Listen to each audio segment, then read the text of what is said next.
Hello everyone, সবাইকে welcome আমার নতুন একটি মিনি ব্লগে। তো দেখতেই পাচ্ছ আমি স্টেশন থেকে দৌড়ে দৌড়ে বেরোচ্ছি, কারণ আমি বসে বসে একটা পিৎজা অর্ডার করেছিলাম ডমিনোজে।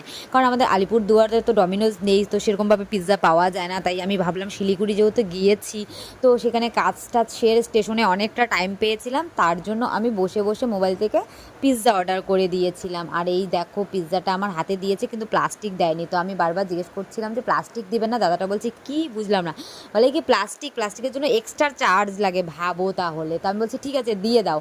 তো সোজা নিয়ে চলে এসেছি আবার স্টেশনে এসে বসে সিল টিল উঠিয়ে পিৎজাটাকে খুলেছি। এই দেখো পিৎজাটা কত সুন্দর দেখতে, তাই না?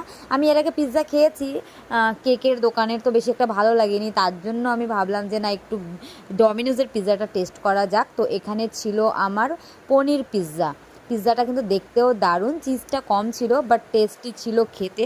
তো বেশিক্ষণ দেরি না করে এর জন্য আমি পুরো খাচ্ছিলাম, কারণ এতটাই খিদা লেগেছিলো। দুপুরে ভাত খাওয়ার পরেও খিদা লেগেছিলো, যার জন্য আমি পিৎজাটা অর্ডার দিয়েছিলাম খাওয়ার জন্য। তো ভুলে গেছিলাম যে আমাকে অরিগানো দিয়েছিল, অরিগানোটা আমি ভুলে গেছিলাম, তাই এখন বের করে আবার অরিগানোটা দিয়ে মিশিয়ে নিচ্ছি। বাট আমার কাছে অরিগানোটা একদমই ভালো লাগেনি, জানি না তোমাদের কার কার কাছে ভালো লাগে। তো অর্ডার দিতে লেগেছে 2 মিনিট, জিনিসটা আসতে লেগেছে আধা ঘন্টা, কিন্তু খেতে লেগেছে 1 মিনিট। ফিনিশ পুরো, দেখতেই পাচ্ছ হাতটা দেওয়া শুরু করে দিয়েছি। তো যাই হোক, কেমন লাগলো ভিডিওটা জানিও। তোমরা যারা ডমিনোজের পিৎজা খেয়েছো তোমাদের কেমন লেগেছে সেটাও কমেন্টে জানিও। তো চলো আজকের জন্য টাটা।